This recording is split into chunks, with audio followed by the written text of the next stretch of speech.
नमस्ते दोस्तों, आपका स्वागत है अभी जी के पॉइंट में। दोस्तों, आज हम अक्टूबर महीना 2020 के महत्वपूर्ण करंट अफेयर्स को देखेंगे जो पार्ट 4 होगा। यदि आपने पार्ट 1, पार्ट 2 तथा पार्ट 3 नहीं देखा है तो आप देख सकते हैं, इसका लिंक डिस्क्रिप्शन में दिया हुआ है।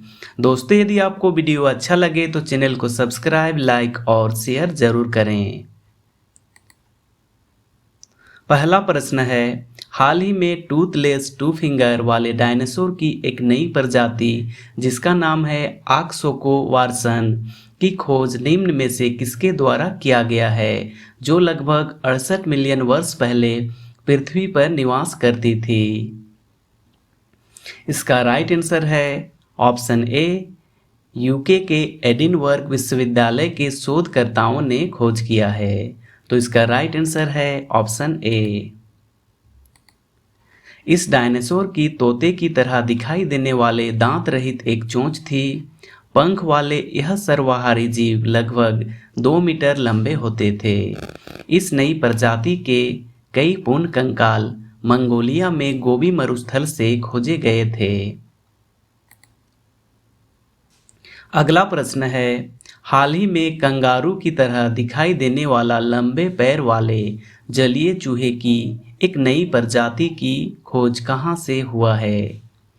इसका राइट आंसर है ऑप्शन ए, अफ्रीका महाद्वीप से।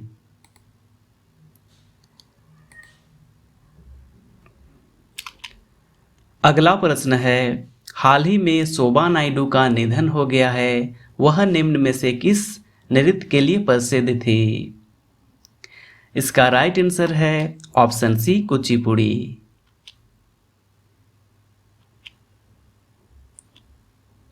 अगला प्रश्न है, हाल ही में निम्न में से किसके द्वारा ध्वनि की सबसे तेज गति की खोज की गई है?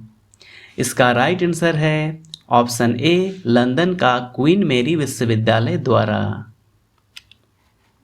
लंदन के क्वीन मेरी विश्वविद्यालय, कैम्ब्रिज विश्वविद्यालय और Troitsk institute for high pressure physics के बीच एक शोध सहयोग ने ध्वनि की सबसे तेज गति की खोज की गई है।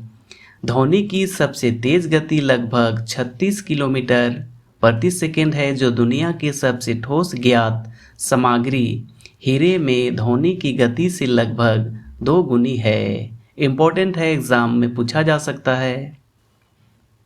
अगला प्रश्न है, हाल ही में केंद्र सरकार द्वारा दीनदयाल अंत्योदय योजना राष्ट्रीय ग्रामीण आजीविका मिशन के लिए किस केंद्र शासित प्रदेश को 520 करोड़ रुपए के विशेष पैकेज को मंजूरी दे दी गई है?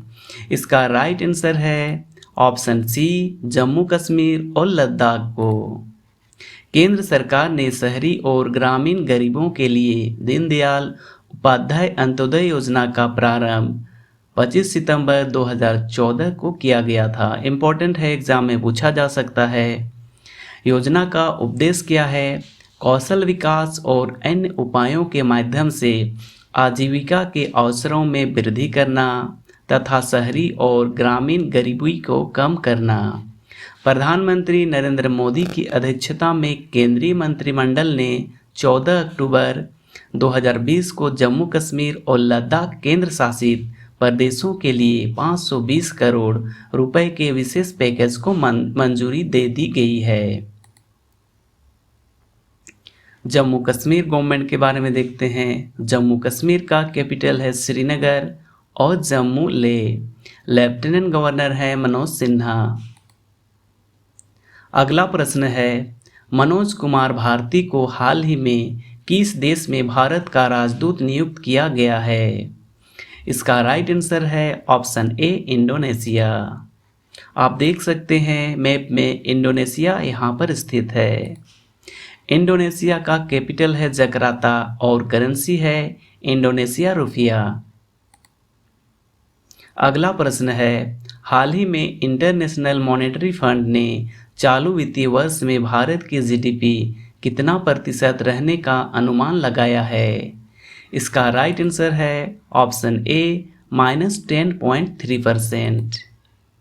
अंतर्राष्ट्रीय मुद्रा कोष जिसका स्थापना हुआ था 1944 में इसका हेडक्वार्टर है वंशीगटन डीसी और टोटल मेंबर है 189।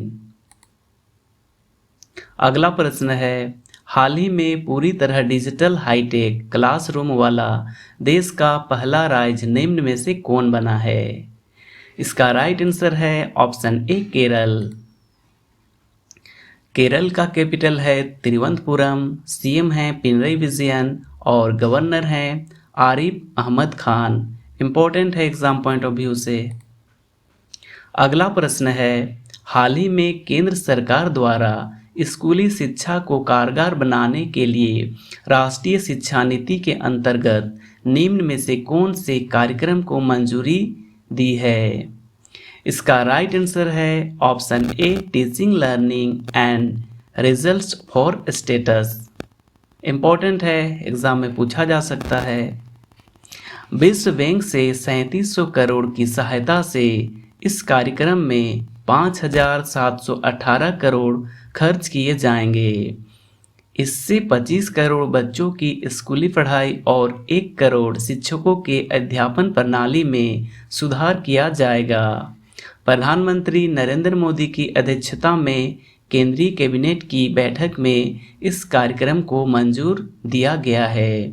यह कार्यक्रम हिमाचल प्रदेश, राजस्थान, महाराष्ट्र, मध्य प्रदेश, केरल तथा उड़ीसा में लागू किया जाएगा। इम्पोर्टेंट है, एग्जाम में पूछा जा सकता है। अगला प्रश्न है, हाल ही में संयुक्त राष्ट्र की एक ताज़ा रिपोर्ट के अनुसार जलवायु आपदाओं से ज़्यादा प्रभावित होने वाले देशों में भारत किस स्थान पर है? इसका राइट आंसर है ऑप्शन ए तीसरे स्थान पर। दुनिया में बदलते मौसम के कारण प्राकृतिक आपदाएं बढ़ रही है। International disaster risk reduction day के मौके पर संयुक्त राष्ट्र द्वारा जारी रिपोर्ट में कहा गया है कि पिछले 2 दशकों में आपदाएं 75% बढ़ी है। आपदाओं का सर्वाधिक सामना कर रहे देशों में पहले स्थान पर चीन, फिर अमेरिका और तीसरे स्थान पर है भारत। दोस्तों, यदि आपको वीडियो अच्छा लगा हो तो चैनल को सब्सक्राइब, लाइक और शेयर जरूर करें। Thanks for watching.